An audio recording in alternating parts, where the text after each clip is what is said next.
Good morning. If anyone's with me today, it's horrible morning, isn't it? Really, it's just horrible. Rain, been raining all night. Woke me up, but whatever. Um, it's just one of those things, isn't it? You get the summer, and everybody's made up about the summer. And the next performance is you've got winter back. Winter. Anyway, I want to talk about some films that I've got, and I think they're well worth watching. I really do. Well worth watching. You've got the likes of The Family Man with Nick Cage. It's a comedy drama. It's really good. It's a clever little film. And it's good. It really is good. And you just want to just have a look at it, see what you think of it. I've got a few others as well. I've got the likes of Dying in the Light of Day. It's about a detective, and it's good. It really is. It's good. Dying in the Light of Day. It's a good film. It really is. I tell you who they star. The Family Man that I've mentioned, Nick Cage. He's good at it. He's really good. And also, um, Dying in the Light of Day. That's Nick Cage. It's a really, really good film. If anybody cares to watch it, it's good. And you've got a couple of more as well, which is excellent. You've got Flight of the Phoenix on YouTube. The first one, the first one with Dickie Darling Attenborough. It's a cracking film. James Stewart. The cast is brilliant. It really is. Let's see who's looking here. Mary Stan. Good day and Dober Dan Tall. Through Reds on the chat. Dober Dan Tall. That must be Montenegrinese. Anyone seen The Unthinkable? Yes, with Samuel L. Jackson. No Hollywood's ends, impressive acting by all involved. So Mary Stan recommends The Unthinkable. Samuel L. Jackson. Paul Turner. Morning, Frank. Hope you're okay. Yes. Morning, Barry Norman.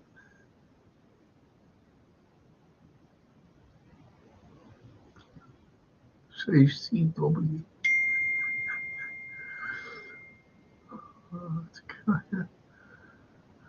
Barry Norman. Tony, hiya, Tony. And you look at that. Coffees and tea. See the way the man thinks. It's not in the evening, is it? Now, with pints and scotches and everything else, it's cups of coffee. Thanks, Tony. Could do with a coffee, actually. And Gary, I watched Tab Hunter Confidential, good film. Yeah, Tab. He's from the 50s, wasn't he, Tab Hunter?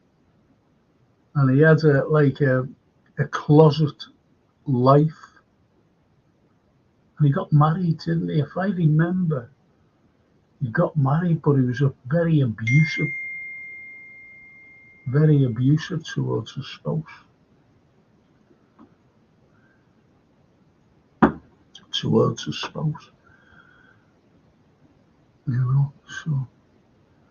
I'll have a look at that actually, because I like things like that. I don't mean abusive, but I like true stories. I really do. I'll tell you the film to watch, and it's like drama, but there's lots of comedy in it as well.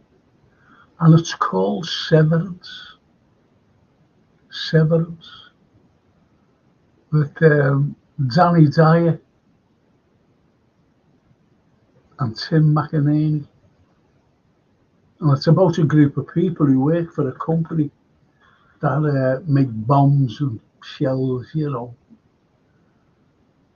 and they go abroad for like a sort of get together, a weekend of pursuits, paintballing and things like that, but get to know each other. They're all workers, they all work in this office, and they go abroad, as I said, but they go to a place where this particular company that make bombs and grenades and rockets and things to the country that's been those bombs are being used on. And it's really good. Severance. Watch it. You'll have a laugh, but it's ruthless as well. You will have a laugh.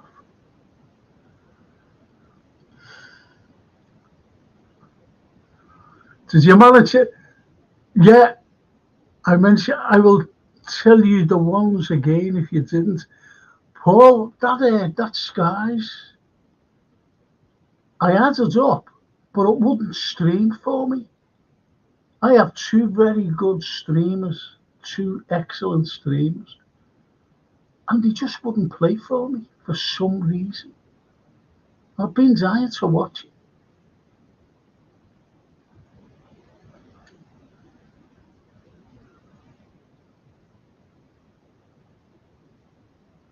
I tried on 3 nights actually to get it up. It sounded wrong, that, isn't it? But I think to get the film on, and it just wouldn't work for me. And I've got two, as I said, two excellent streams. Judge Red, Mona Franco, the big job premiere on Talking Pictures tomorrow, classic comedy with Sid G. You've got to watch that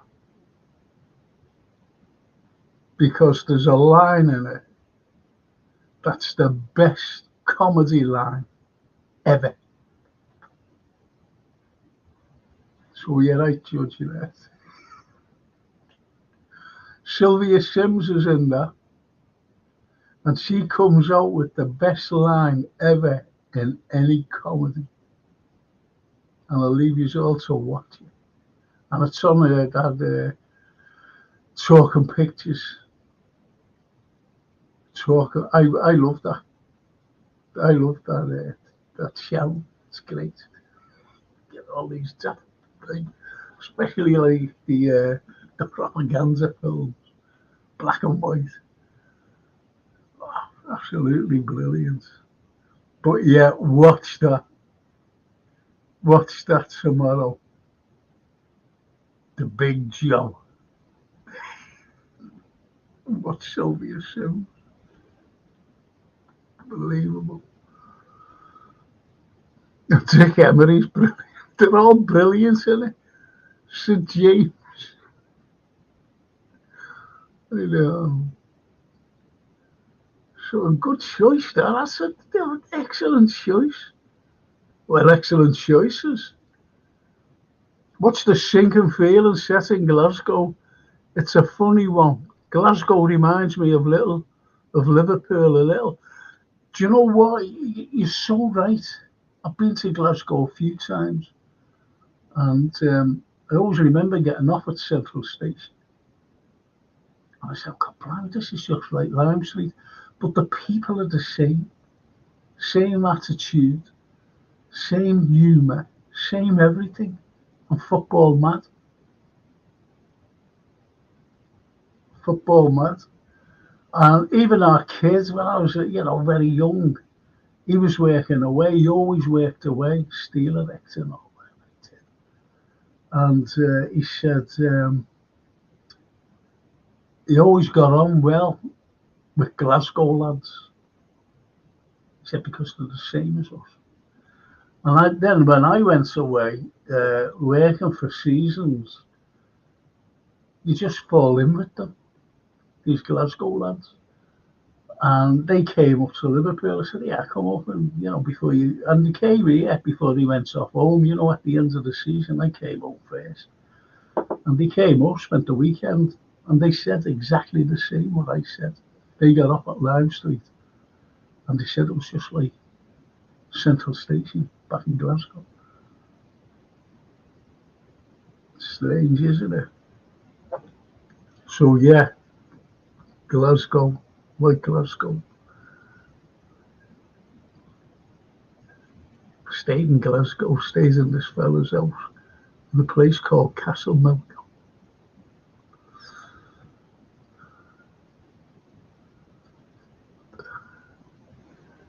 Leave us with me, Frank, and I will go to the internet and have a good look around. Thanks, Paul. Thanks. I've been dying to watch it because I read the synopsis came up and I went, oh yeah, I'll have a look at that because you recommended it to me.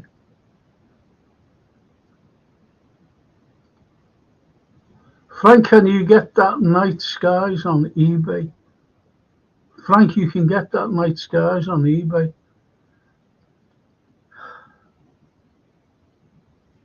I can get it.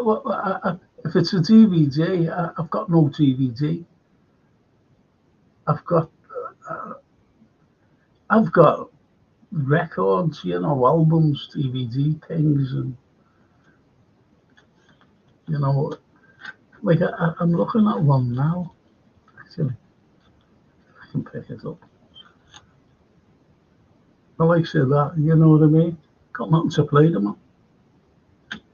Absolutely nothing to play them on. And I love classical music. I've got all classical music, like Verdi and Puccini and all these wonderful composers, Bizet, Tchaikovsky, and Bach, Beethoven, and Status Quo, and the Beatles. Someone said to me, what kind of music do you like? And I went, I like, went into the old thing. And he said, have you seen Quo? I said, yeah, seen Quo. I said, they were great. I said, they were great live. Anyway, so you start talking. And he said, oh, yeah. And I just said, but I love classical music as well. That's my first love. And he just looked at me and went, yeah, what? Get out of it, classical. What kind of classical music? I told him. And one thing I regret, actually, was a few weeks ago and not seeing Andrea Bocelli at the PRS. I was doing a bloody pod and there's something else I had to do and I couldn't go and see him.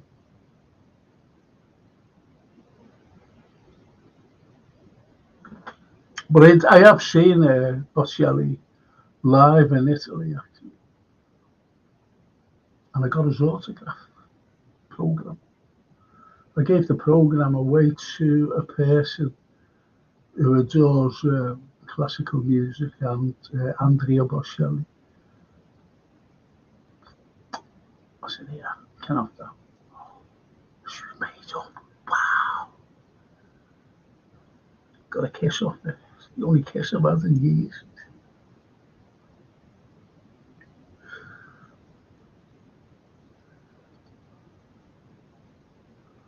Gary Rigby, the wrong arm of the lot. Yeah. You get that on channel 82 as well. The wrong arm of the lot.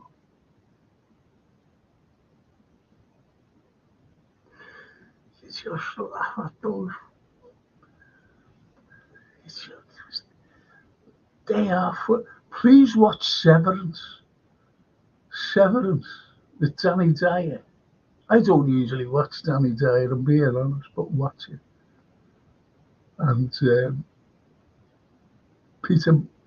McInerney, just watch it. But there's a few other like people in it, but you don't know the names, if you know what I mean. But you have seen them before. It's good. It really is good. Oh, I'd say Damien Lewis. No, not Damien Lewis. Oh, what's his name? He's a cracking actor.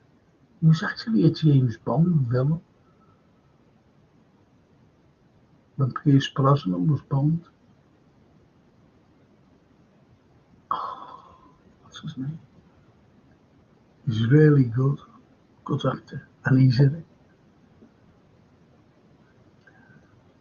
Paul Taylor says, no problem, Frank. I will get back to you. The others I mentioned last week, no, no, I had to be, no, Redgate and Mayday and the series into the night. I'll write that down. Do you know what? I haven't got a pen with me, but I will write it down. Redgate, 1 minute, not even a minute.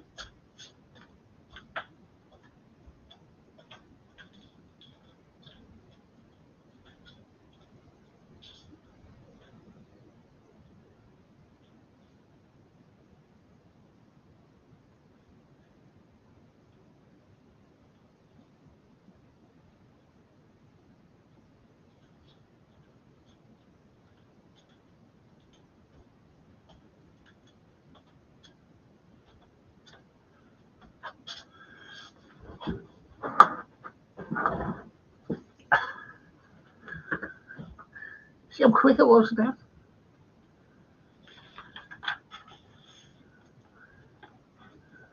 Nice.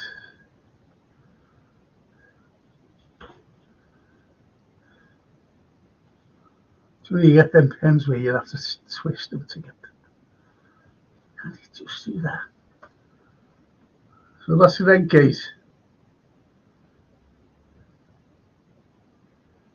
Redgate. Mayday.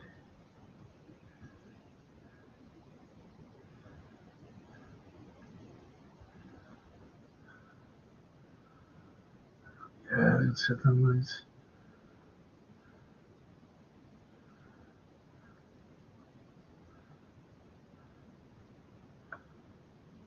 Have any of you watched my recommendations of TV series, by the way? The likes of Spotless. You get that on Netflix. Spotless. Cracker. It's not a big long series that goes on like episode or series 8 or whatever. It's just one series.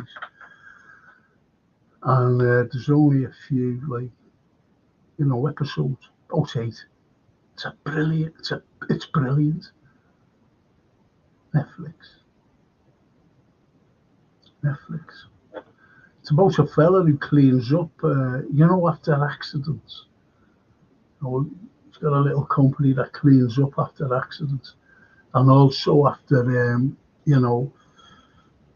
like murders and things, where there's blood everywhere. Spotless. It's good. I watched it back to back. And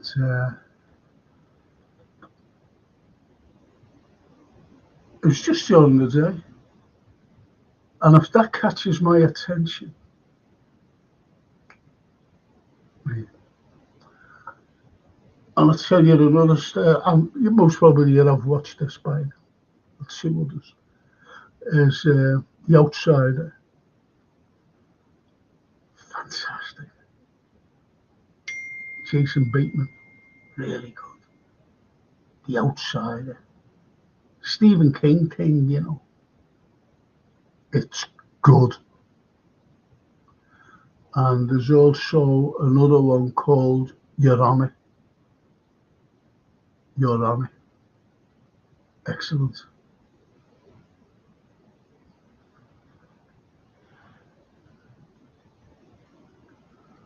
Judge Dredd, Judge Dredd. Did you ever see a comedy film called Go to Blazes with Dave King? They rob a fire engine to do the jewelers. Dave King. Now you're going back there, aren't you? No. Yeah, he was a comedian, though, Dave King, wasn't he? But I've seen him in The Long Good Friday where he plays a cop, a detective, but he was under the thumb of the gangsters. The gangsters.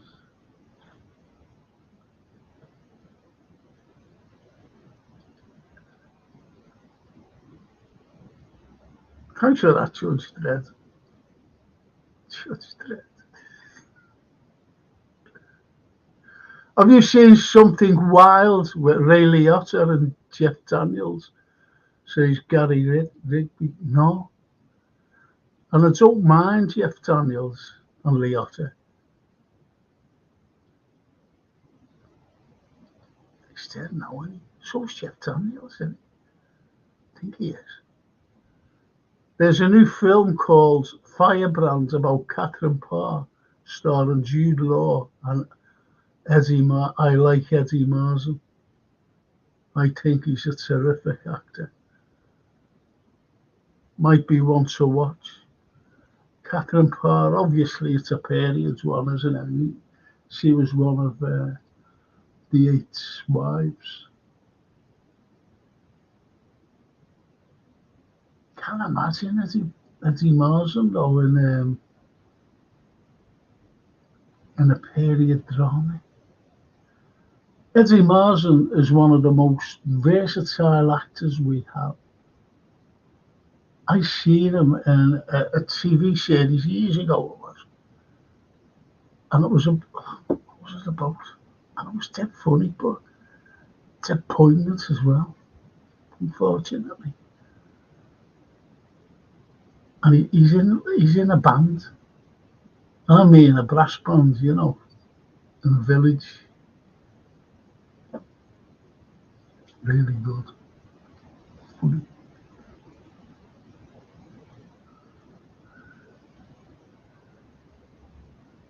See, it's got to be spot on for me. These period dramas, especially if it's, there's a character like Catherine Parr, it has to be spot on for me. To be honest, Judge.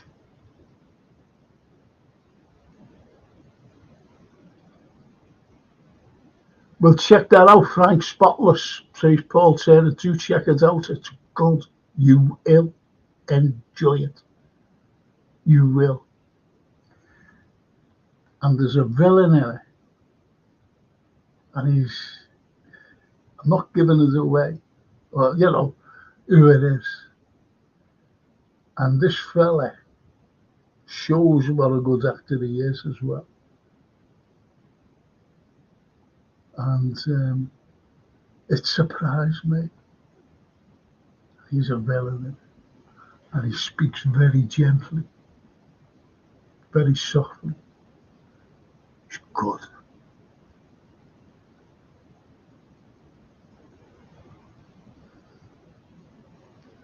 So check it out, Spotless. It's really good, Paul.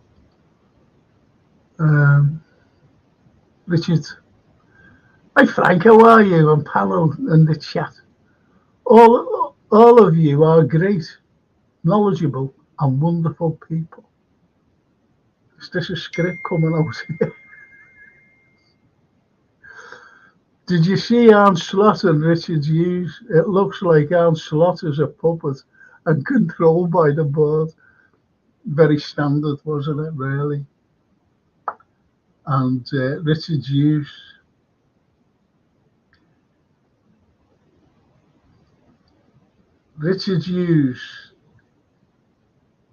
I said on my pod the other night, before all this press, I said, I'm concerned about transfers and things like that. I'm really concerned because Slot does need help with transfers. He's been in the job for 5 years, managing for 5 years. And this is my concern. We're Liverpool Football Club. We're the greatest British club in football. Undeniably so. Undeniably so. And I don't care what anyone says, but Jurgen Klopp was starved of funds. He really was. I couldn't care less what anyone says. No, he wasn't. Look at him. That's a load of bollocks, that to me. And this fella really needs help to maintain the status quo of what Jurgen Klopp had left on a shoestring budget. That's my opinion. And he needs players coming in. But what Richard Hughes said, opportunistic. Now, I teach literature. Show you what I mean. You know, the likes of poetry. I love poetry. I write poetry, believe it or not. Just finished this book. The Day of the Triffids. Cracking book. Totally unlike the film. Always read the book before the film. And so I analyse words. It was my job to analyse. Like looking at Dickens, like looking at anybody, Shakespeare.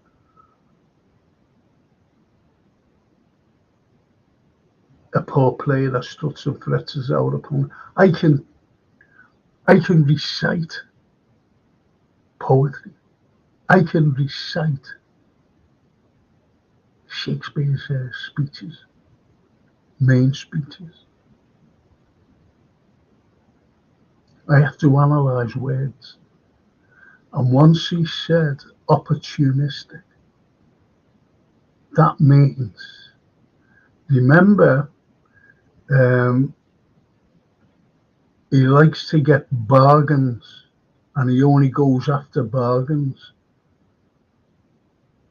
And when he said opportunistic, this is an opportunistic and a bargain. We've had enough of bargain basements. But as I said, we've got to give this fella a chance. Got to see how Hughes carries on.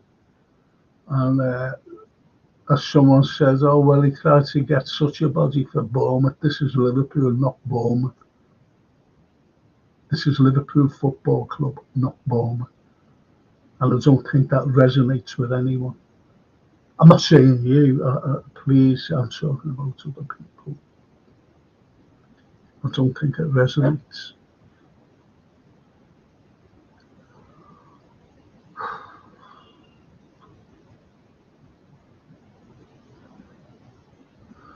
So you could have something there, Richard. And he says, Labour landslide the general election, reform, Nigel Farage got 5 seats. If you look at the overall picture, he got like 4 million votes in, and he came second in loads. The reform people. Because people are now looking at, was it 4 million or was it more? I forget how many. Was it 14? No, it couldn't have been 14.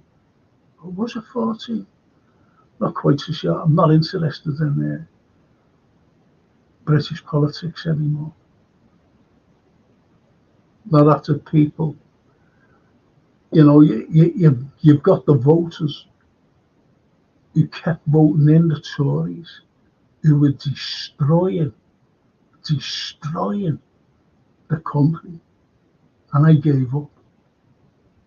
I gave up with these people who kept voting them in. And now you've got a fella who is different, no different. They're all warmongers, every one of them, warmongers.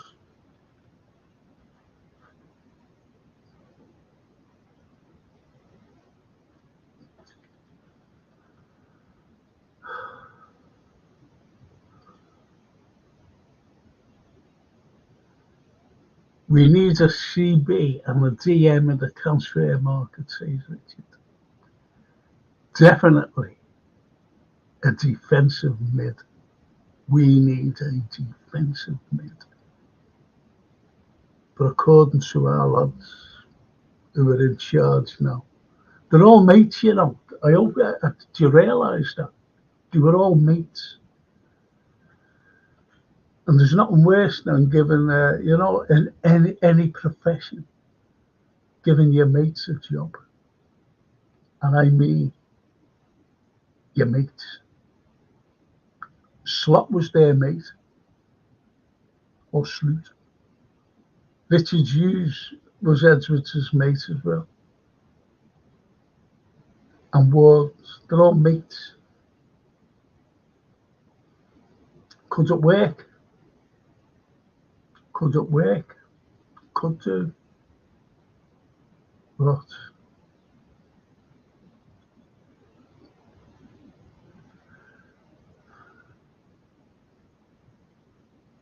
just have to see. I'll keep on supporting my Reds. I've been supporting them since Shankly days. Through thick and thin.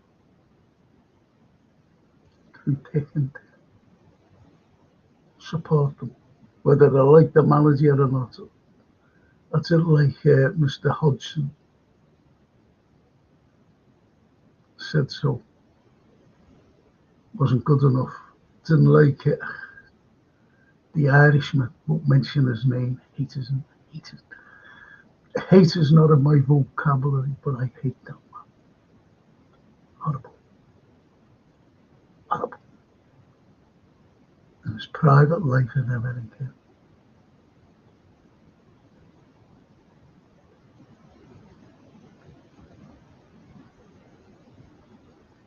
So I've got to give this sleep fella a chance. He's a fella who's been in the job for 5 years. A job for 5 years. It's not good enough for us. Mate, I'd say no. No. We need an experienced man. Experience.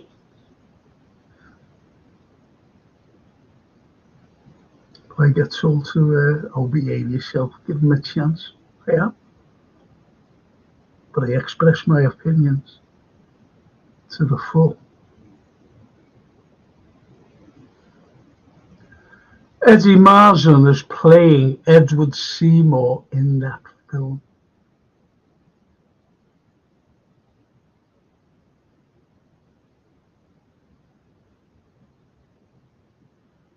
I'll show you something. You still watch my history show, do you?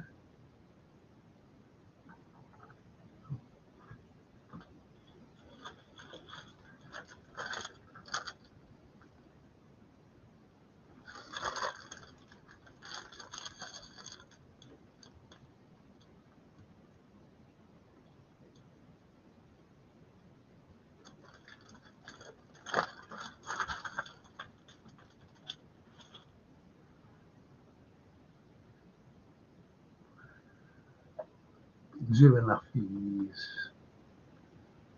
Elizabeth the First. Elizabeth the First.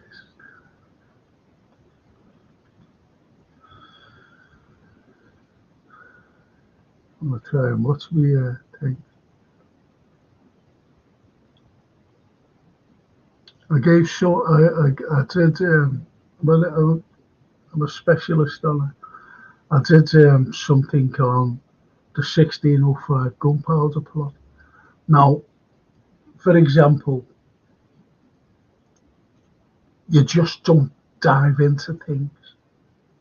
You've got to give a preamble. You've got to give the seed that grows. Like the First World War, for example.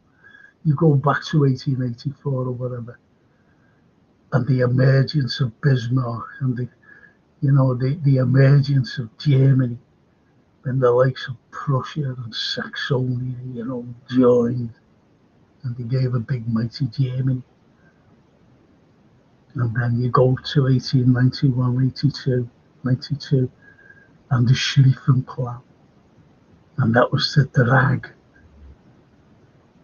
the likes of Britain, the UK, into France, get them over. So there's always something leading up to something like the First World War, for example. So this is what I have. So leading up to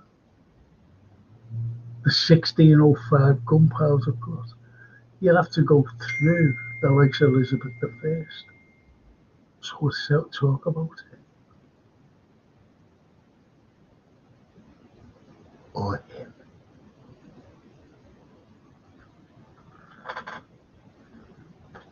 You just don't say, oh yeah, you go into it. You don't say on that day the war started. See what I mean? You just give a preamble. You start from the seed, and the seed grows.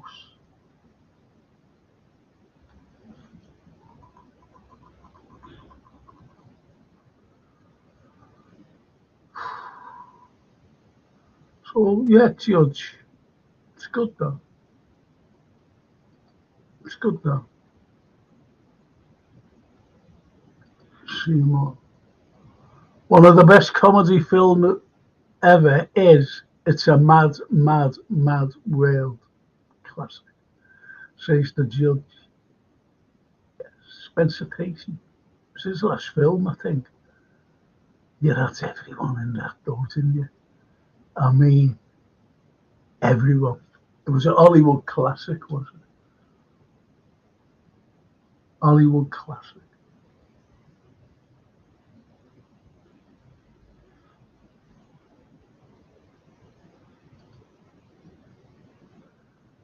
Paul Turner. Another couple of alien there's me saying I teach literature. I can't even read the bloody word. Abductions. Right. Another couple of alien abduction films, Frank, if you haven't seen them.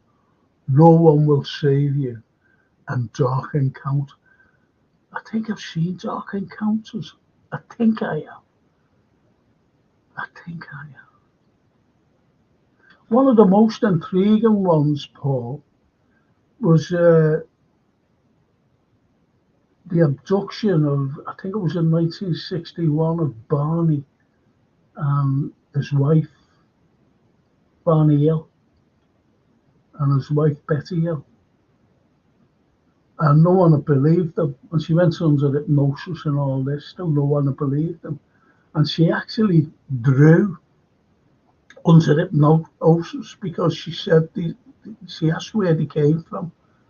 And they said, we come from here. And they showed her where they came from, a planetary system. And she drew it. And they said, oh, that's rubbish, that there's no such place. And it wasn't until, I don't know whether it was 69 or 79, that through like telescopes and, different probes, they came across this particular planetary system. And they were spot on. How did she know that? Unknown fact. Betty and Barney.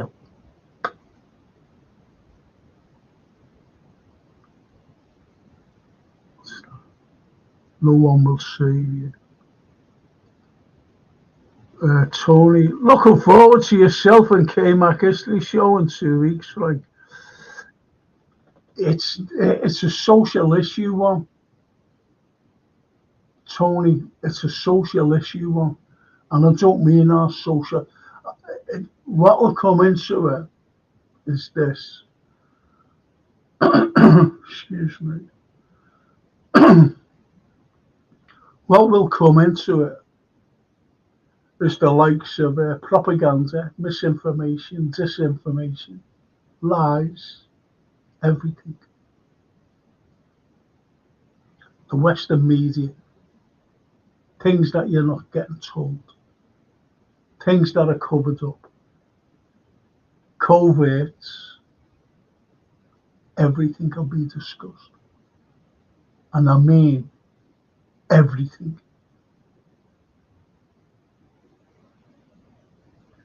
I watch other different things,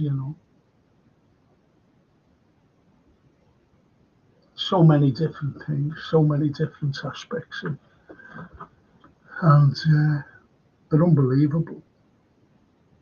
They're unbelievable.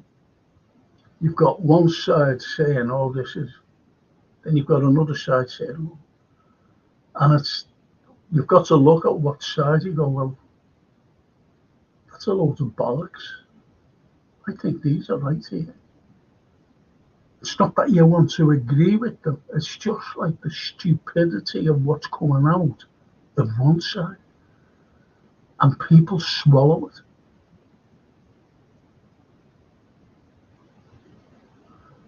People swallow it. It's like, the last election, for example, and people were saying, I'm talking not just the recent one, don't believe these Tories.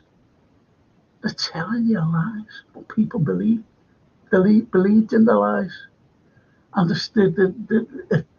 the election before, and they always believed in Boris Johnson. We want Boris. Just before he became Prime Minister. And then he became Prime Minister. And people were saying, don't believe in his lies. Don't believe in all of. So, but they believed it. They believed it. That's why I said at the beginning, when someone mentioned about the election, I gave up with them. I gave up with the British people, the British voters. I always remember Brexit. And they went over to Spain, like a little film crew, for the news. They said, who are you voting for? Oh, I'm voting for Brexit. Yeah, we're voting for Brexit. What for? What for? Why are you voting Brexit? You're living in Europe. You're living in a different country. It could affect you. How? Brexit. Definitely Brexit. We love Boris. Those people are home now. Got thrown out. See what I mean? There's a people who live in my London. No, they don't. They live above me. Lovely couple. They got kicked out of Spain. I said, are you a Brexiteer? They said, well, yeah. And I said, well, it's your own fault, isn't it? They said, yeah. We're stupid. Like the rest of the country. So that's why I look at different things, different aspects of news, what comes through, rather than the misinformation, disinformation, fake news that's being fed by the Western media. So that'll all be discussed. I remember it was in my history show, and I mentioned something And I was warned. Little thing came through and warned me. Don't be saying that. Where's freedom of speech? You've only got to look at Julian Assange. Remember I had this thing up in the corner, free Assange. Freedom of speech. Hey.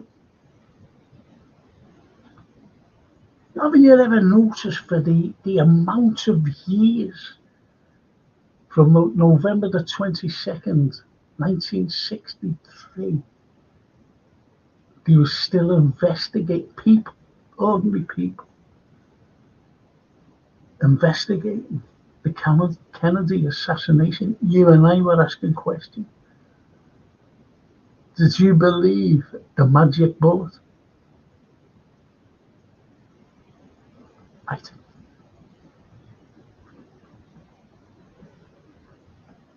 So, you see, there's more cover-ups than you going to bed and putting the sheet over you. Say like you're 60 years of age, from a little tiny baby, and your mum, first day, in a cot, covered you up, or put something around you. How many times, how many cover-ups has there been in that just one case of JFK? You've only got to look at the cover-up, our cover-up, Hillsborough. See what I mean? And people believe in the British press. Horrible. Do you ever remember that little Millie Dowling when she was murdered and all the hacking going on? That Piers Morgan, that horrible. And he hacked, or his newspaper, under his orders, hacked Millie Dowling's phone and phones her mother. Think about it. We got respect for Piers Morgan? No.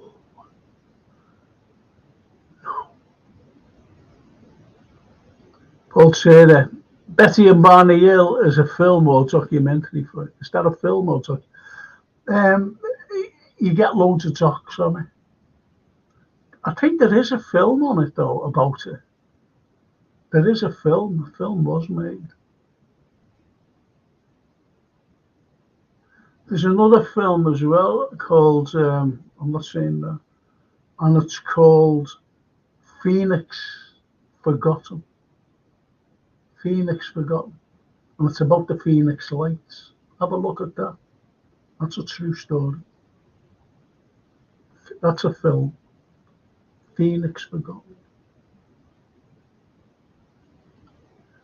Gary says, so many good films I could mention. I love Whit Mail and I. Richard E. Grant. And while Paul McGann was a pro. I always get mixed up with them blood. I only know Joe because I've had lunch and that with Joe. He said to me, can you get me a set of your DVDs? I said, what for? What for? He said, because I like them. I said, when you watched them? He said, no, someone told me about them. I said, that. I went and see them in the Falklands. I said, yeah. He said, can I buy you lunch? I said, yeah, all right. I got lunch with him in the Falklands. Is it the Falklands? In Falkland Street? Anyway, whatever that is. Joe, nice man. Nice fella.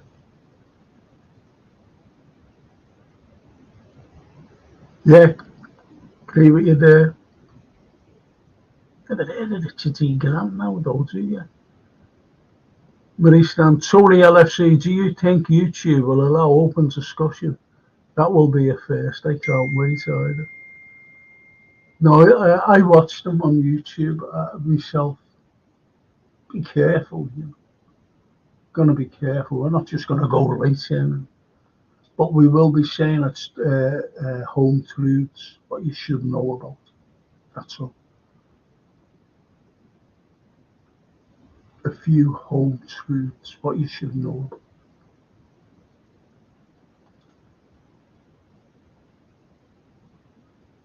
Tony says, I hope so, but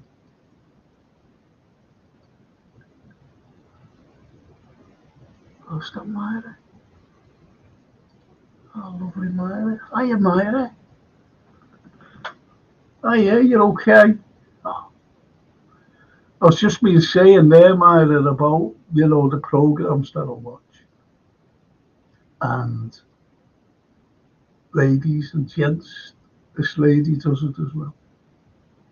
She watches the same alternative news rather than the fake news. Streams that I watch and Myra watches. So try and look out, Myra, for, I'll be doing in a couple of weeks this particular, it's like an open forum, to be honest. And it'll be on this channel. And we'll be talking, you'll have good lads talking about all the fake news that we've been given over the last few years, especially now. If you Myra knows what I'm talking about, so it'll be good. It'll be good. So as she says, hi everyone, I'm Frank. Hiya, Myra.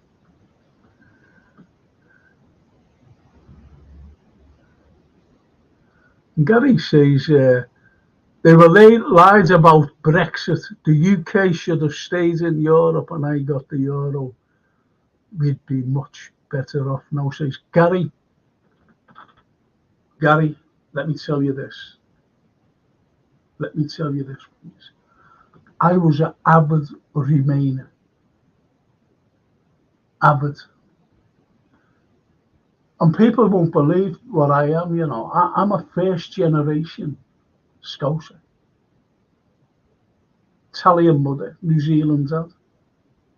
So I'm a first generation of a Scouser. And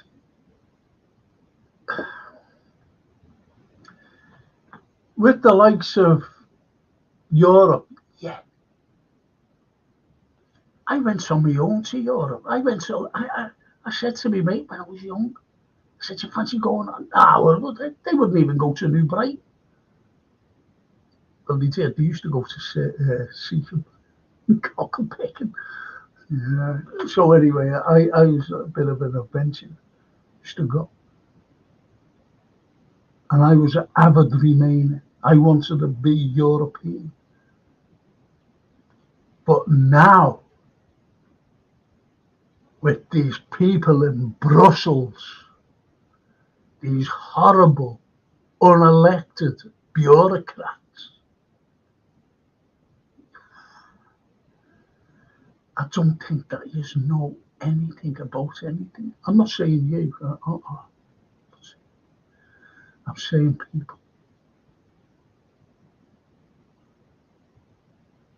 I asked a fella, came the other night, and I always ask this question. And if they say no, I know that they're not on the same page. And I said to him, do you know, have you ever heard of Victoria Nuland? And he went, oh, yes, I have. And I was made up because I've asked many people, do you know Victoria Nuland? No. Who's she? That's when you know they know nothing.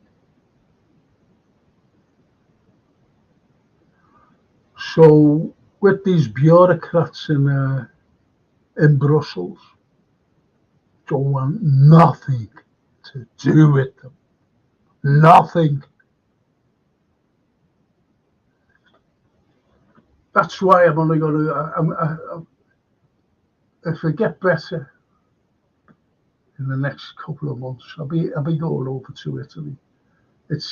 I love Italy, but I don't like Mello, Georgina Mello. You know, the president.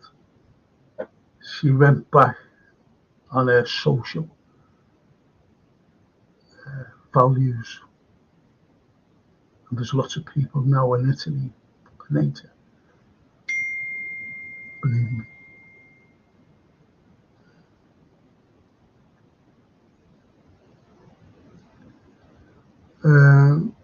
No, Frank, says T.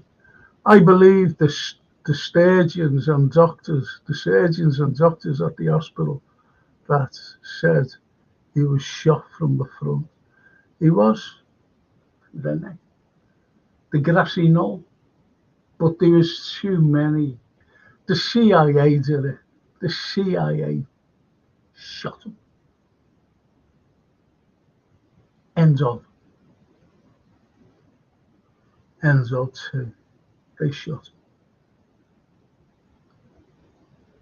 And we'll look at that. I have seen a few on Phoenix Lights, but I will check it out.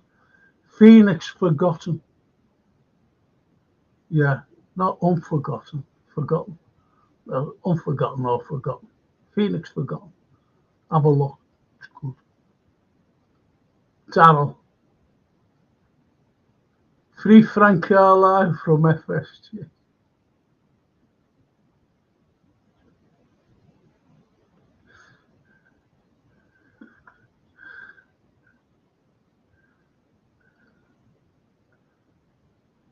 One of my mates, Frank, morning Darryl.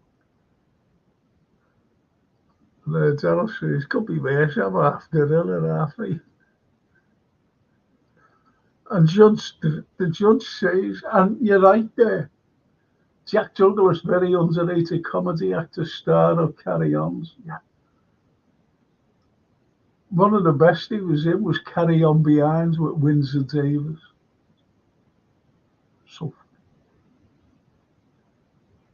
So funny. And you see the likes of Windsor Davis and Jack staying in a caravan, gone fishing, not left the wives, but, they were gone fishing.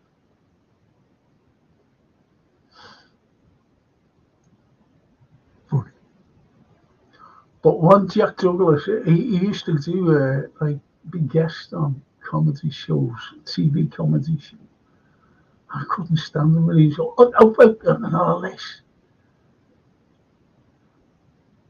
But when he was straight acting, comedy, fun.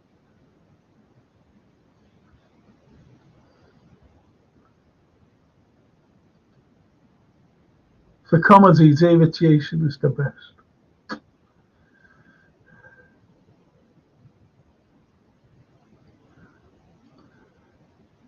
And the judge says, did you ever meet Tom O'Connor? No, I never ever met him, No, never met him. Used to love him as a comedian. He was very dry. When he came out with that joke, I think it was one of the first joke about dockers. The dockers, he said, we have dockers, in Liverpool.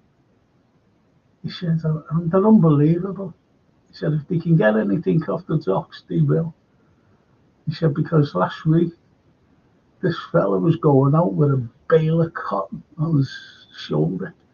And the cop at the gate said, oh, hang on, where are you going with that? He said, I'm going to Aussie, I've got a earache.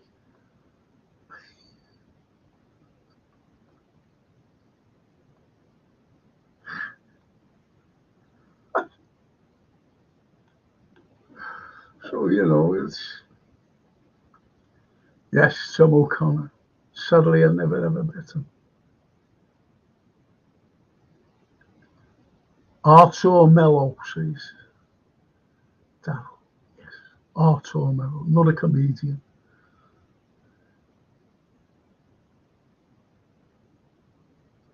Yeah, Darryl said, I've met him. I've met Tom O'Connor. He has a yacht in Penzance, and I had a beer with him. I was in I was in Roach, and was in this bar, and I was with the other one. Was in this bar. This was through this. I'm sitting at.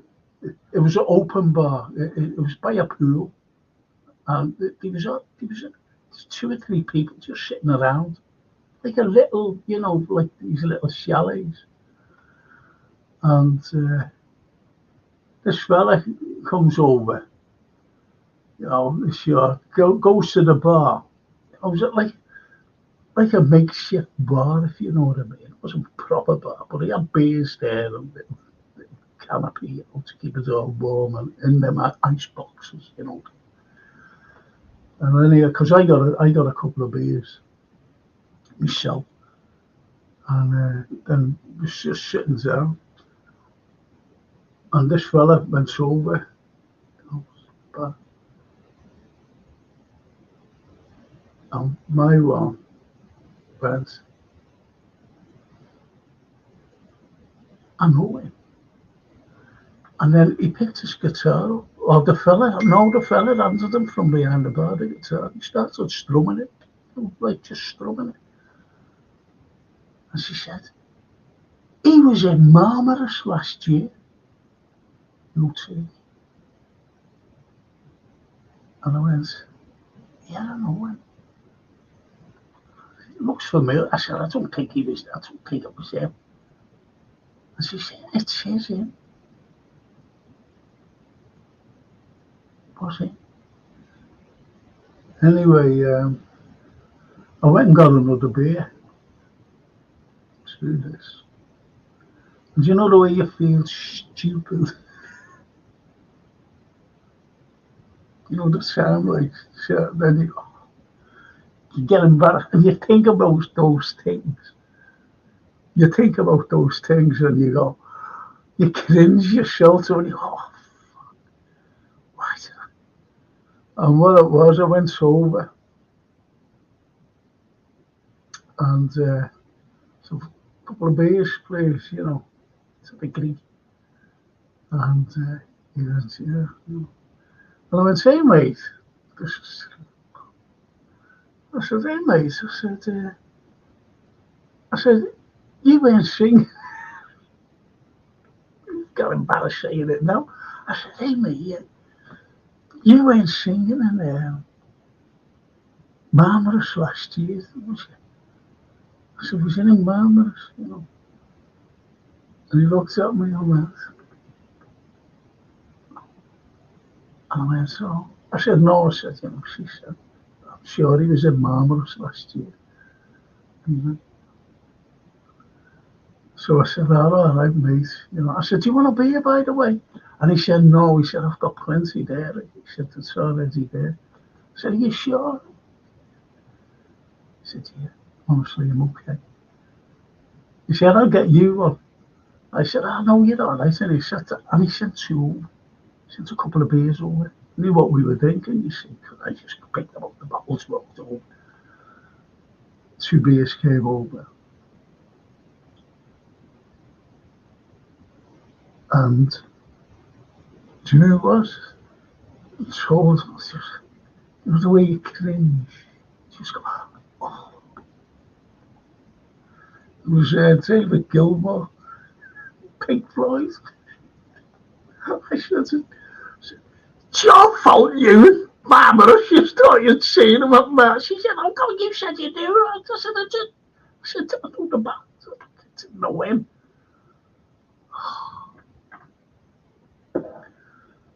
An argument started. Crap, fella. Unbelievable.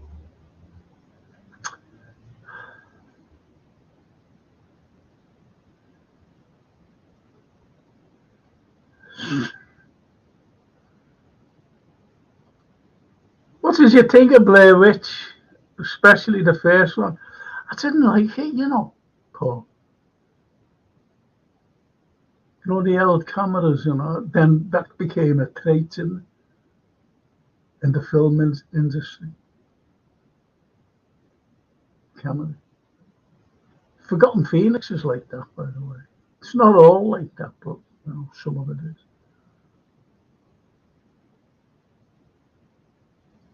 Paul Turner, Jack Douglas in the Carry On films used to annoy me with his. No, he was in mostly Carry On behind. He wasn't twitching at all. He was just. But in TV shows, when they used to have him on, and he used all that shit, that pissed me off as well, to be honest, Paul.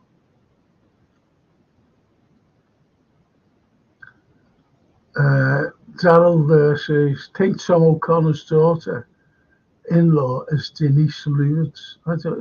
Who's Denise Lewis? Lewis. Don't know. Tom O'Connor was from around here. Brutal, says Lee Carlson.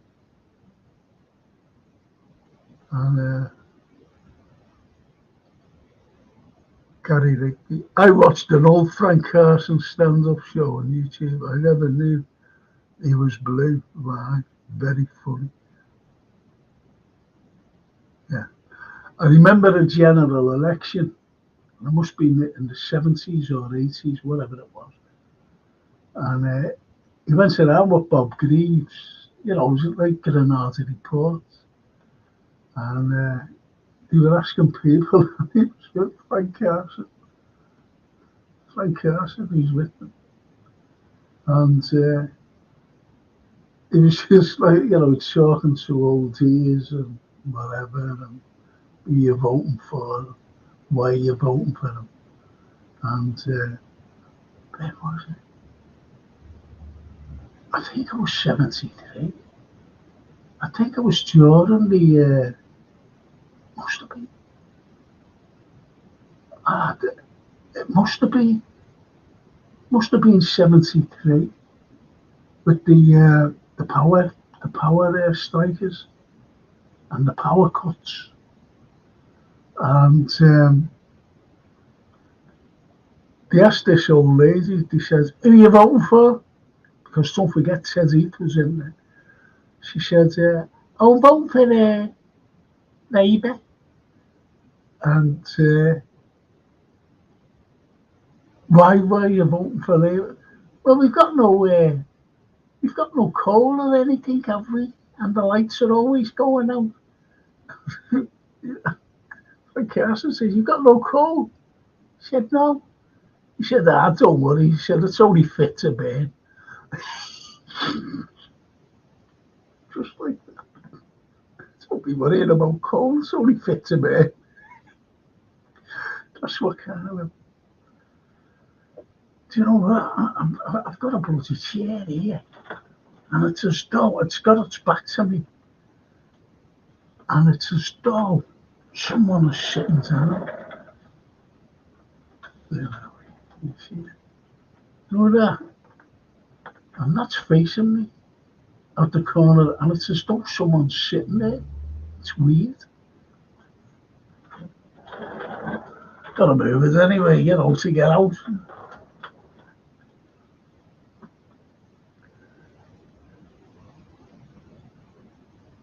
And Frank Carson could be very funny, says Lee. Yeah, brilliant. The way I tell him. Look up laughs from the past, everyone. Is on there. Look up laughs from the past. Everyone is on there. Mick Miller was dead bloody funny, mate. I used to go to the Good Turns. Ken Dodd was the chair. The Good Turns were, people, and I'm talking about prominent people, from the world of entertainment, used to get up and give a turn. I was sitting next to Rick Astley, at the dinner, the lunch. It was a lunch. Then went for a bevy. Well, you got a bevy there anyway. Anyway, Ken just ran out to me. I get up and give a song. Now, on the stage, there was just this regular little band playing, one on drums, other fella on the guitar, and the other fella, on the piano. That was the band. And Rick Astley said, I can't. He'd be out of shit. Get up. Yeah, and Rick Astley had to get up and give a song. Never build you up. Never build you down. They're like, dinky, dinky, dinky, and brumper, out of tune and everything. But, so funny. And Mick Miller, he has a jazz band on. Because I don't like jazz. And he has and one of those, the big basses, them big things. And Mick Miller was getting up. He said, hey, Mick, get up and give me that. So anyway, he just walks over and he's walking up on the stage because they'd finished and they had the big bass. Just standing up. And as he was walking up, he went, stopped, and he went, wouldn't like to meet that fiddler in the dark.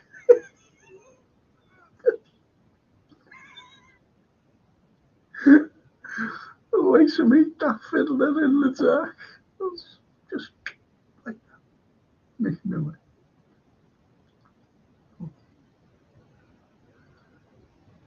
I used to love Eddie Flanagan, people laughing before he said the word. Yeah. It's like Mick Miller. You laughed before Mick Miller said it.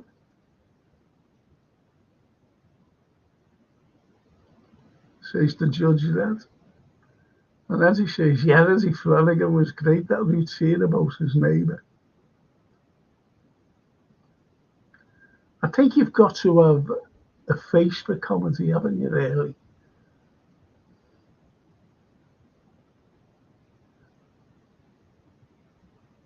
Has anybody seen the film? This is where I like Rob Fiennes. And he's a very versatile actor. And he proved it to me in 2 films. One, the Budapest Hotel. What was it called? I forget the title. But anyways, the Budapest Hotel. He was in that. So funny. He was brilliant. And the other one was In Bruges. In Bruges. Colin Farrell. Brendan Gleeson, one of my favourite actors. And Ralph Fiennes. He was brilliant in that. Love him. Why did I mention Ralph Fiennes? I don't know. I was talking about Mick Miller and Eddie Flanagan. Agrees on Mick Miller, as well as ever did on his own material, never nicked jokes, says Gary Vee. There you go. You know that. Oh, Denise Lewis, Frank, yeah, the athlete. I'm sorry there, Daryl. Paul Turner says, what did you think of The Same Pit? The first 2 series was good. Yeah, then it went stale, didn't it?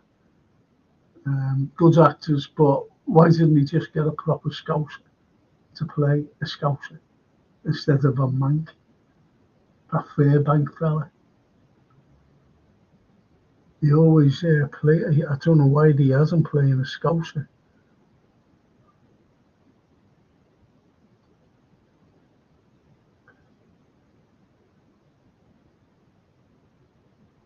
But you're right there, Paul. It's like, I've mentioned this before, if there's a series on that's good and one of them goes out of it, I won't watch it again. I'll give you an example. Walker out of Tad's Army. He was brilliant. And once he went out, once he died, unfortunately, I couldn't be bothered with it. You have to replace. Mark Simons, Leonard Rossiter was a great actor, 2001 Space Odyssey, and a certified comedy genius, Rise and Damp. Mentioned that on the history show. Rise, I think so anyway. He was talking, and Rise and Damp, you can watch that now and laugh every episode. Every episode.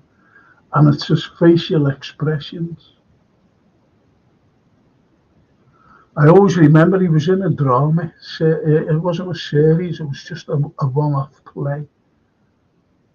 And someone must have seen it, a producer or so. And he's a burglar. So anyway, they rob a safe.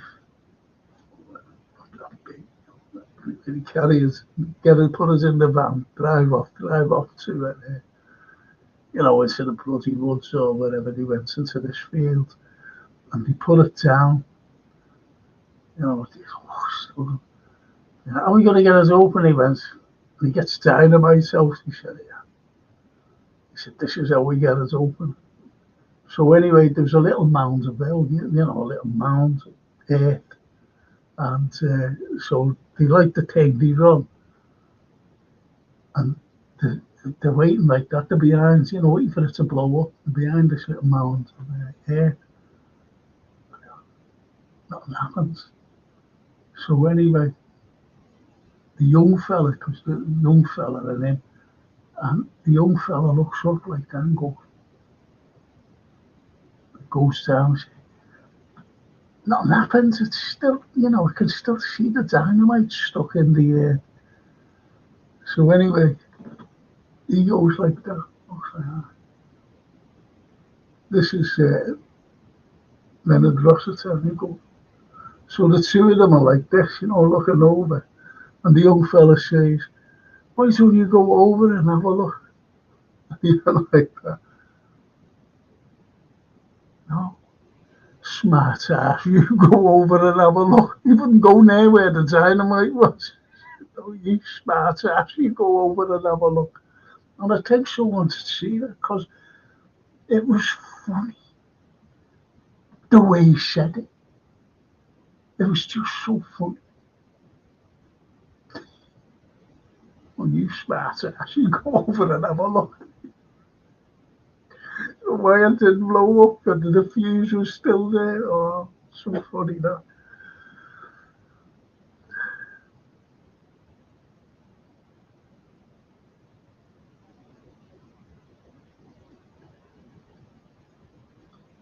Darryl says, Paul Turner just ashamed that Gary Oldman died so young, great actor. Was another drug overdose with Gary Oldman. The Londoner, wasn't he? He's the Cockney. And, yeah, see.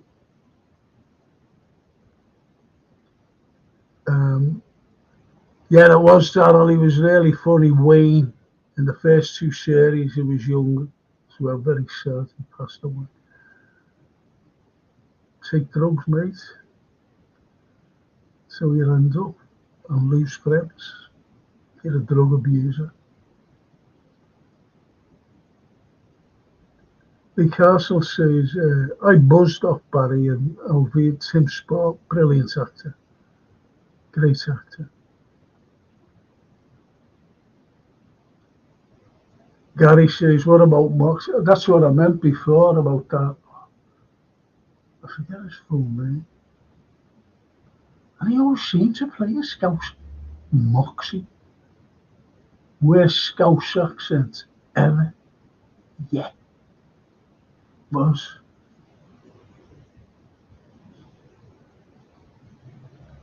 Freddie Starr was one of the most multi-talented stand-up comics Britain ever produced. Now buried in a grave without his name on it, says Mark Simons. I didn't know that. I didn't know that.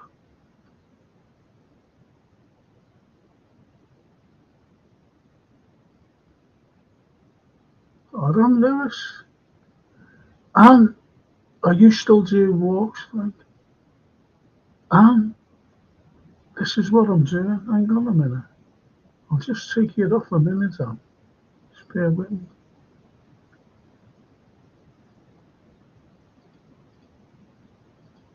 Oh, I can't get it up.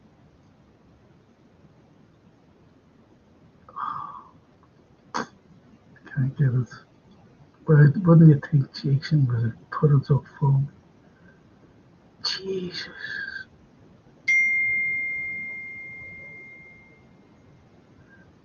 I'm doing a coach tour on the 25th.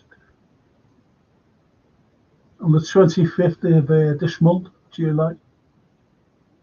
And involved in the tour is Williamson's tunnels. Because you know that you have to pay to go in there, but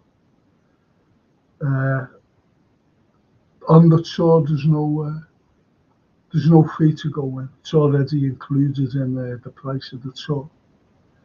If you want to go on that, that's no problem, man. It's a great tour. You know, we do Williamson's tunnels, then we do the usual tour around the city. So that's it. Good to see you, by the way. Really good. Really good. So let me know, Anne.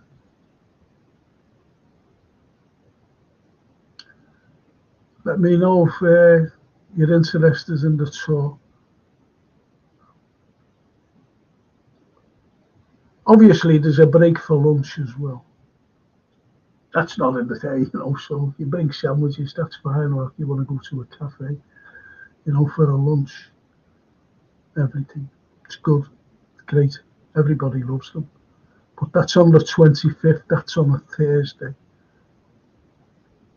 And you get picked up, or not picked up, you know, you've got to go to the pickup point, which is in William Brown Street. Typecast, typical Scouser, as they would have you believe. Just out of prison, says Gary Lee. Yes. Yes. So right. Stereotypical, isn't it? Stereotypical. They stereotyped us. Do you remember our day out with the Willie Russell place yet? Yes, says the judge. Yeah, certainly do. Certainly do.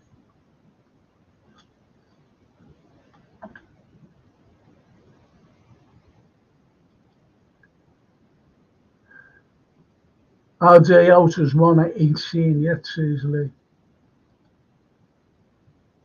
What do you think of Leonard Rossiter in the fall? I thought it was excellent. The fall and rise. Was it the rise and fall, Paul? Was it the rise and fall of Reginald Pelham? No, the fall and rise. That's right. His wife, I forget his name. I forget her name. She was brilliant. She was brilliant. But great actor, brilliant, and as one of the lads said, comic genius. But no one can take anything from Rise and Damp. I forget the writer's name, Liverpool writer. And he wanted it set in Liverpool. And the company he was making the series, the TV, said, oh no, we'll have it somewhere else, not Liverpool.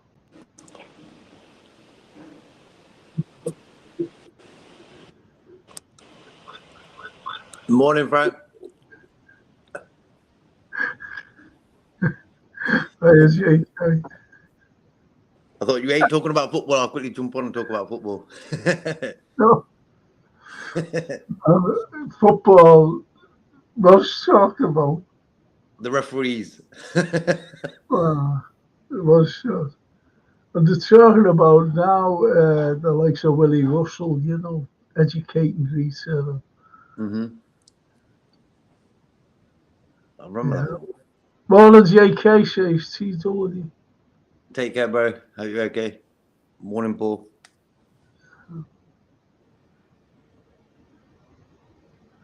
And Educating Recess Seasley is a classic. And Michael Caine is hilarious.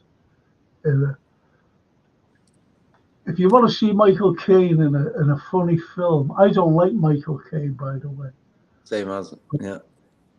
but he's so funny and without a clue.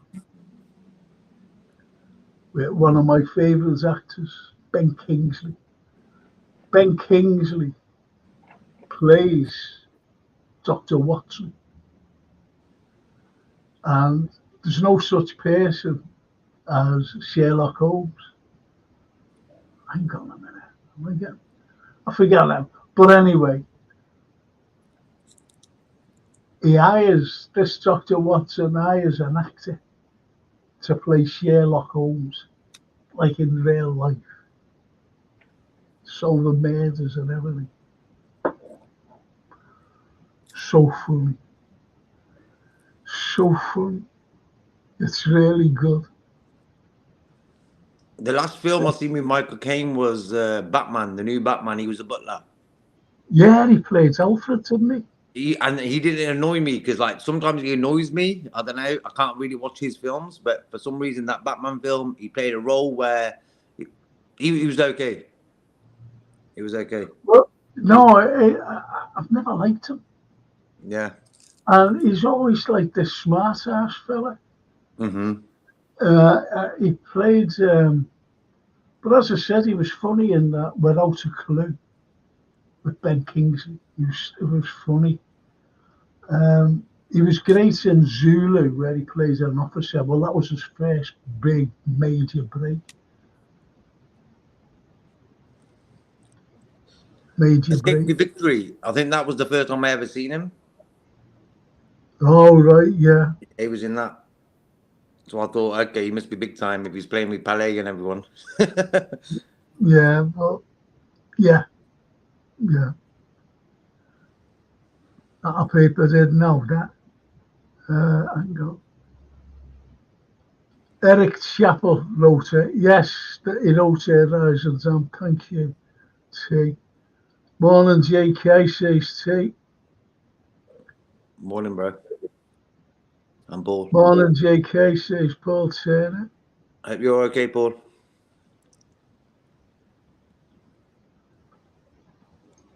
Collins Oak says Shelley Valentine was one of my faves.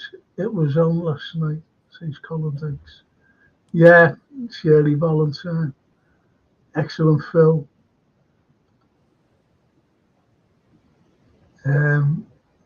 See you all soon, guys. I've got to go to Grady Market Monday night show. Thanks, Gary. Yeah, get down to Grady. So, I've got to go shopping. I'm supposed to go out today. Mm-hmm. For beers. I don't think I can be able to manage. Mark Simon says, Dirty Rotten Scoundrels with Steve Martin and Michael Caine was brilliant as two combat. Yes, under Riviera. Yeah, he was good in that. He was good in that, actually. Judge Red. He plays a good part in Steptoe episode Rossiter, where he plays an escaped prisoner, no food in the house, and he points to the skeleton and says, who's that lodger? Who's that the lodger? You can imagine Leonard Rossiter doing that, don't you?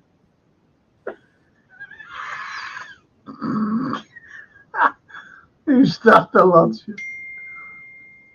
Brilliant.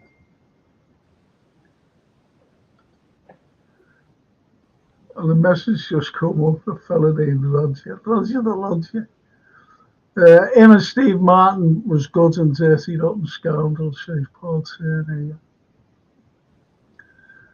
So what do you think? I'm going to finish this show now, JK. You going to watch the match? Yeah, The Turkey against Holland game, yeah, for sure. We're just going on about yesterday's game. Like, come on, if that wasn't a penalty for Germany, I don't know when that's going to be a penalty. You know. Yeah. As soon as I seen he was refereeing the game, I just knew something's gonna happen in the game where they're gonna be talking about it after the game, after the fight. Michael Ballack was going proper like off air. I seen a video of him going like really crazy about the situation. For me, it's like his body position, Cucurella for Spain, he was already had his arms out. And for me, that's like an unusual body sort of position that he was already in. So normally the player's arm should be within like a quarter of a meter away from their body. Not even that, 20 centimeters, whatever it is. But that guy's arm was like he was going to hug the referee or another player. So for me, that was a penalty. Well, they were so unlucky. I think they played well, Germany. Oh, yeah. Yeah. I'll tell you who else was unlucky, in my opinion, was Portugal. Portugal. But for me, Portugal made the mistake by giving Martinez the job, same as Belgium.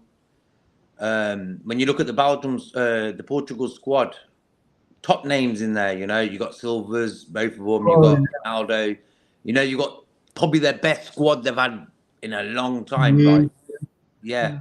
So for me, it was prime for them to win it. Same as with Belgium, they had Hazard, De Bruyne, they won nothing. Why? Because they had Martinez in charge.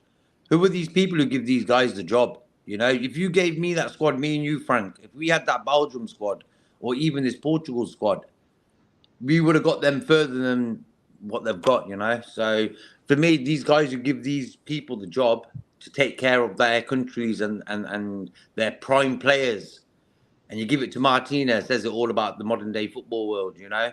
And you look at Klopp, you know, when you look at Klopp, and if he had that Belgium team, and if Klopp had this Portugal team, even this Germany team, I think he would have won the tournament. So it's all about the manager. People don't understand what it really boils down to. It's the manager. It don't matter which players you give him. If he ain't good, he ain't good. Because come on, if you look at that Portugal team yesterday, come on, big names, and you're giving it Martinez. Come on, man. That guy played for Everton. Do you know what, though? JK, why didn't he play Jota? Exactly. What? He won him the penalty in the game before this one yesterday. Exactly. He won him that penalty, which Ronaldo missed. But that's what Jota does. He causes trouble. He causes trouble. And if you're leaving him on the bench, you're playing João Felix and Leao. For me, I like Leao. I think Leao is a top player. Under a good manager like Klopp, he would be a top player. But Martinez, come on. The way it is, isn't it? You know, Martinez, Like Nagelsmann for Germany, what do you think of him, Frank? Engelsmann. Nagelsmann for Germany. Nagelsmann, yeah. Well, there's talk about him being Liverpool's manager. I wouldn't have minded him, to be honest. Like for me, he took Gundogan off yesterday at 60 minutes. You know, he brought that Heinrich guy on, the guy with the purple hair, and I'm thinking like he got a yellow card as soon as he came on, gave a few passes away. I'm like, why are you taking Gundogan off? He's probably your most mature player in the whole squad. You need him on the pitch, and he takes him off. He done a few subs over the time, not really good, you know. Also, starting Havertz in front of Füllkrug. See that Füllkrug lad? Every time he come on the pitch, he's making chances, you know, and he's likely to score them. And he starts Havertz every time. How is Havertz starting for Germany? Come on. Yeah, true. Come on. He's only been a good player for the last 4 months for Arsenal. Before that, at Chelsea and at Arsenal, he was really poor. But the last 4 months, he did pretty well. So. Well, there's TW says, Frank and JK, what did you think about the press conference yesterday? I've already answered that. I'm going to just tell you one thing about that. the guy who was on the right, on his left, our right, is it Morgan? Yeah. Why did you send him there? Why was he there? Come on. Body language, energy, nothing like, oh, this guy is sort of cool. I like this guy. No. It was like he was working for some big company, you know, doing a press conference for a big company or something. Like, come on. Not a good press conference for me. Arnie's just got a smile, you know. What can he do? He's been put in that position, you know. He's sort of probably really happy inside, but it's the first time in many years that I haven't really been I've lost a connection to the club.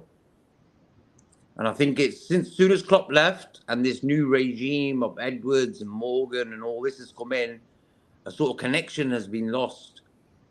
The true Liverpool fan I'm talking about, lost his connection with the club. You know what I mean, Frank? This connection. I don't know what's going to happen now.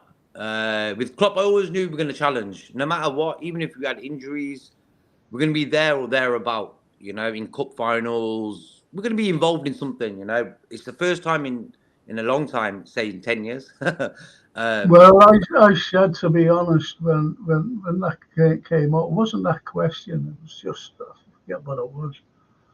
And I just said, well, it was a standard. I expected him to say what he said. Then I went to use. And as I said, I study words, even words spoken to me. And I think back what was said to me, right? And one of the words that I didn't like by Hughes was opportunistic. Mm-hmm. When he was asked about players. And I think Klopp said, or was it Hughes who said, he was asking about transfers. You bring the players in. Oh, we want to see how the players are when we get them back and all this, you know. And I thought, hang on a minute. You know, if you see an opportunistic moment in the transfer market, what does that tell you? And as someone says in the comments, it's just like being controlled again by the owners. The owners control everything. And we know that the owners are very, very, very, very, very, splash the money. Yeah. Spend that. Yeah. How much you need? Yeah. Spend that. Go and get them players you want. We know that they do that. Not. Right. So that's it.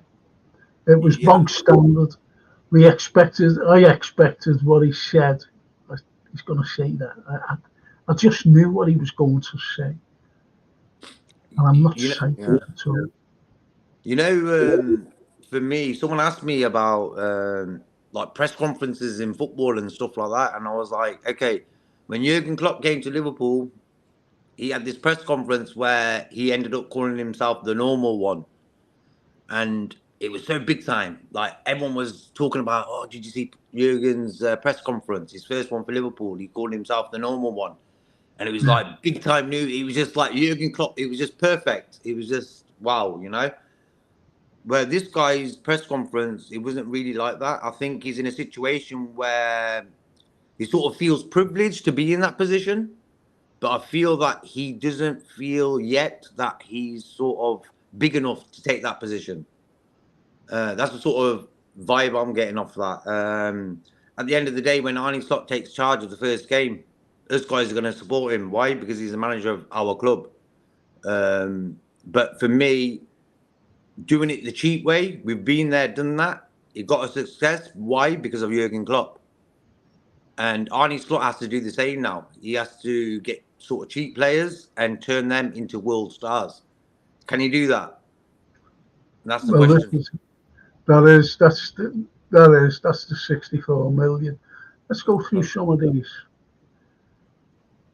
And Martinez says, Paul Turner didn't have the bottle to take, to drag Ronaldo off as he was non-existent in the game.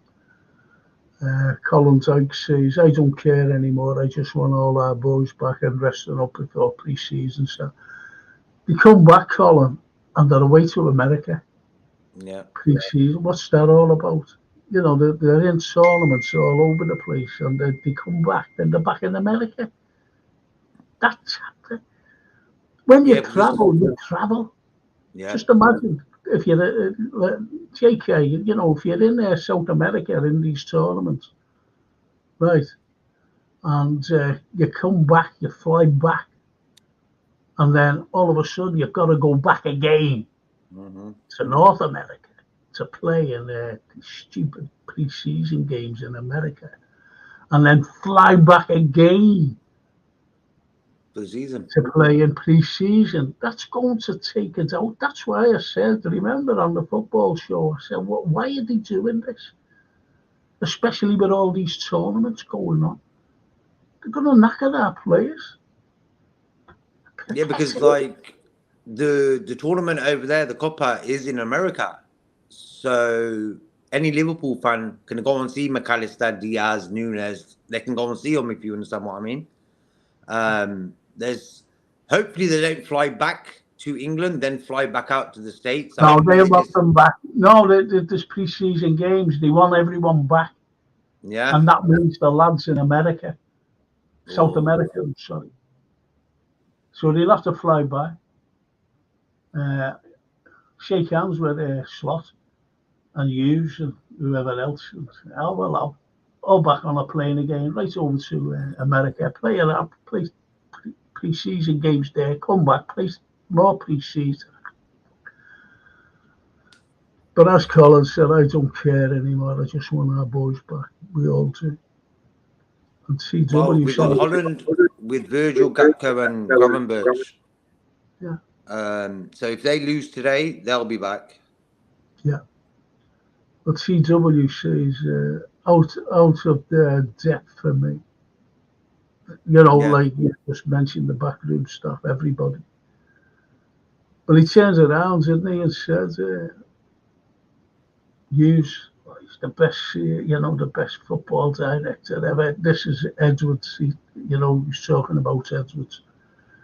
They're all mates. They're all mates. Every one of them, each and every one of them are mates. That's why Sloot, that's why he's there, because he's their mate. Morgan who, says John Rooney. There was no Morgan there, confused. Who is this Morgan? JK? I think he's the face of if anything goes wrong, he's the guy to blame. I would say. He's just the way his aura was, not talking too much, just talking the basic stuff, answers that a 5-year-old could say, At the end of the day, it's like any person who's in a job wants to get to the top. And for me, the way Edwards is playing his game, for him to reach the top is very too sly for me. He doesn't suit Liverpool as a human. He don't suit Liverpool. But John's saying there, Morgan who? There Yeah. was no Morgan there. Confused. Who is this Morgan? That's it. So he's asking you, who is this Morgan? He's He the guy said who was, yeah. he never seen him. Yeah.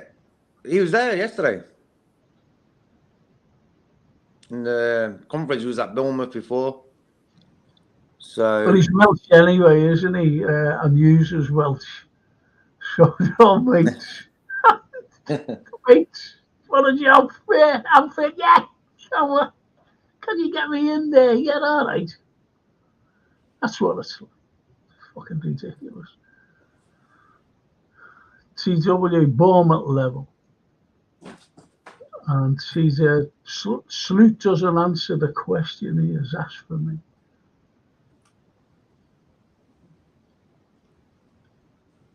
And Mark Simon says, if Slot doesn't work out, I'll have Benitez back in a flash. He works wonders with a budget. Well, so does So does Sluty, bought 15 players for €30 million.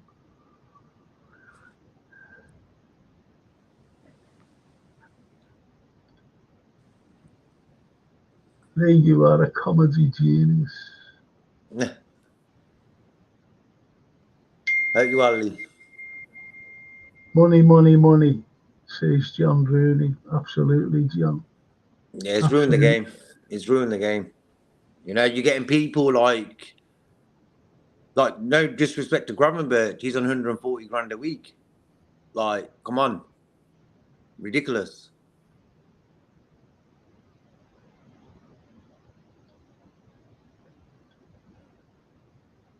And as Lee says, Welsh takeover. Yeah.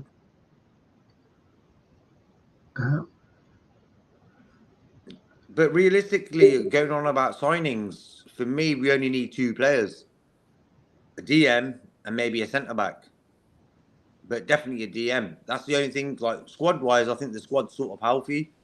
As long as the players can stay fit, you know what I mean. But realistically, we need two players because we've got enough attackers. Yeah. Carvalho's come back now, so he's another guy who's going to be added.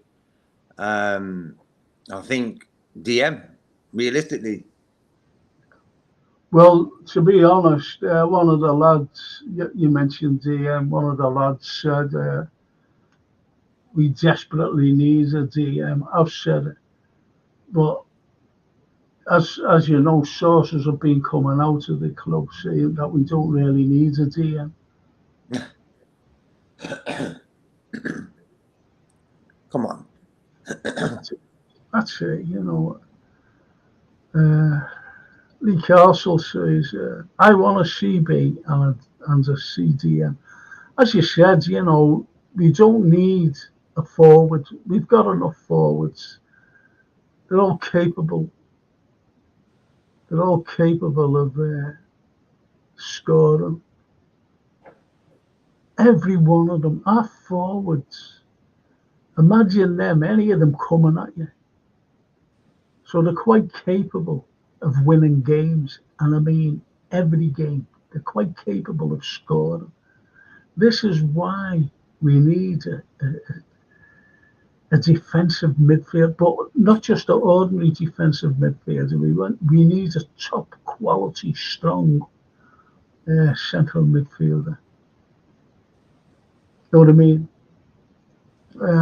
But we do need the likes of Thiago replaced. We do need the likes of Matip replaced. And is Enzo, you know, he did well for us. He really did well for us.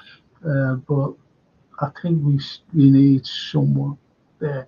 I think Enzo could be a good backup if we brought in a top quality.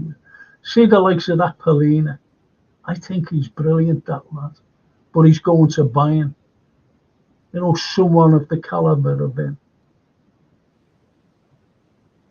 Have you gone? No. It just shows you when you look at the world of football, there's not really a lot of top quality managers, centre backs, defensive midfielders, and strikers in the world anymore. When you think about how many footballers there are worldwide, yeah. if Paulinho is like one of the best out there at his age, it's pretty bad. Then you know, where's the rest of these top DMs out there? Where are they? You know. Yeah. As Lee says, attack good, get a CDM and an experienced CB to replace Joe and Matip. And carries on by saying, I'm not bothered about new attackers this summer as we relocate, unless Salah leaves, which I doubt he will now. So that's it. That's basically it. And we've got the thing on Tuesday anyway, I think. Yeah, we've got the show on Tuesday, the football show. And I don't know what is anyone playing on Tuesday. I think it's semis on Tuesday, yeah? Okay, well, it'll be at 10 o'clock. 10 o'clock show Tuesday. Mm-hmm. And see you all on then, on the football pod. Also, what I'll be doing is the history show on Monday. And that's it. And as Lee says at the end there, if Mo goes, buy a replacement. If not, wait until next summer to buy new forwards.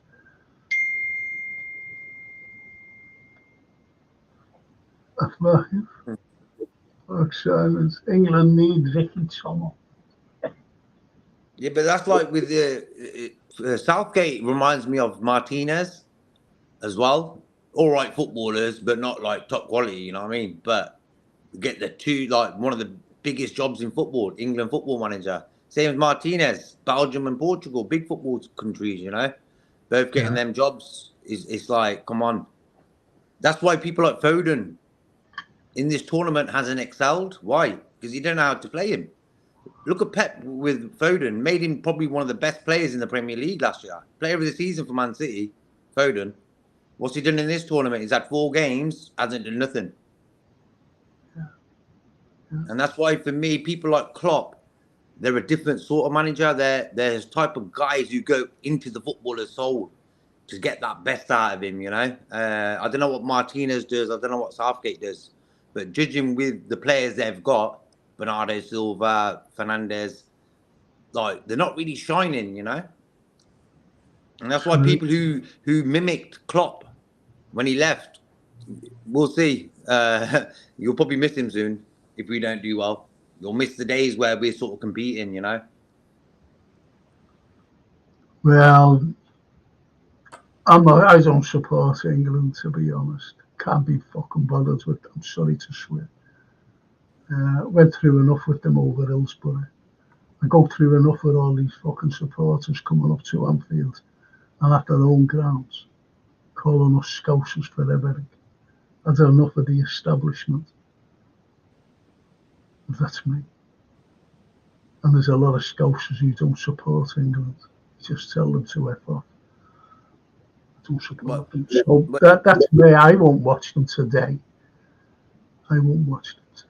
Yeah, it's like when you're not playing Trent and Gomez at all, shows you everything you need to know, Biasness. Trent for me, yeah. Biasness. Big time.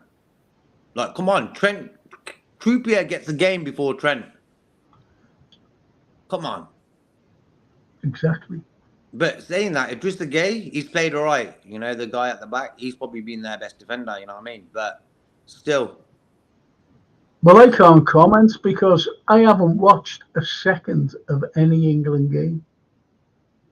I haven't watched 1 second. I don't care who they pick. Not interested. I always remember someone, I've always supported the Azari, to be honest, and someone said it years ago. Steven Gerrard, who's the captain? I said, I'm not bothered.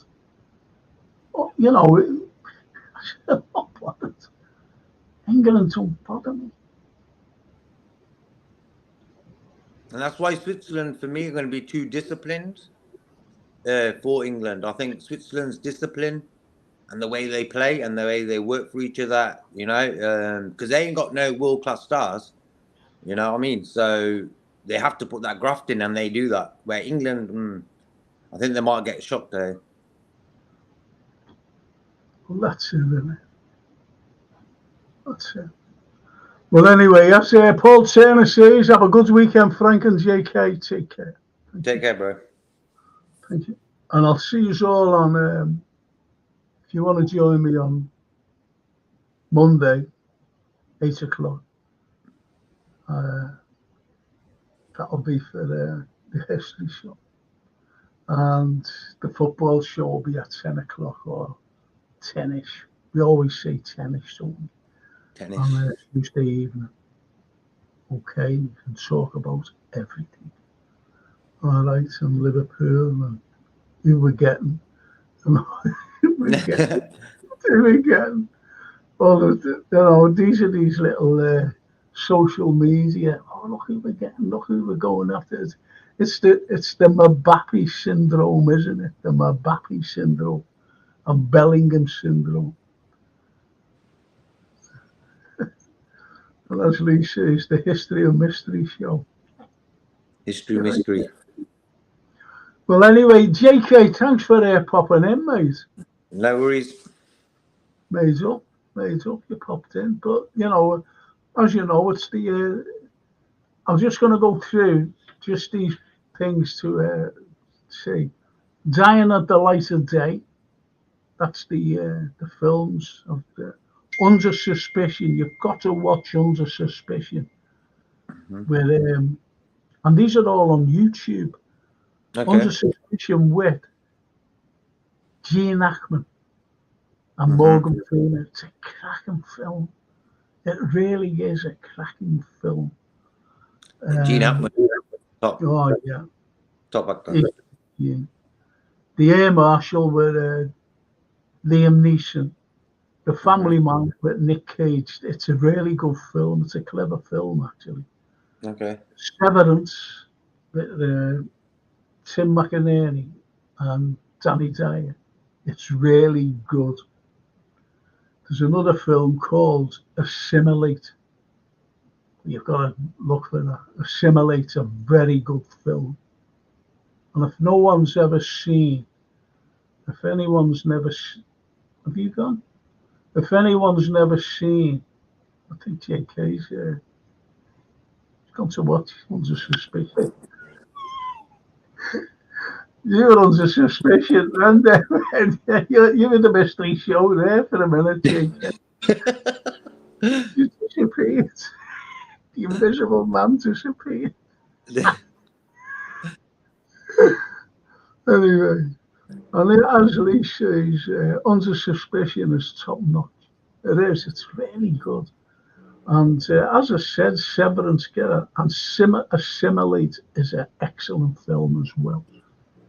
And it's very similar to. No, it's not. No, just watch it. You'll see what I mean. If you assimilate, that's all. Assimilate. It's a good film. I don't know what you get. It's not on YouTube though. But anyway, people, thank you. Thank you, JK. Take Thank care. you, all the chatters. You've been excellent for me today. And as I said, I'll see some of you on Monday. See you definitely on Tuesday, 10 o'clock. Don't forget, 10 o'clock. And look out for that discussion about freedom of speech and all. Okay, thank you so much. Bye now. Bye, JK. Take care. And you. And as Mark says, Passengers is a great sci-fi film. Yes. I like the girl in it, Jennifer Lawrence.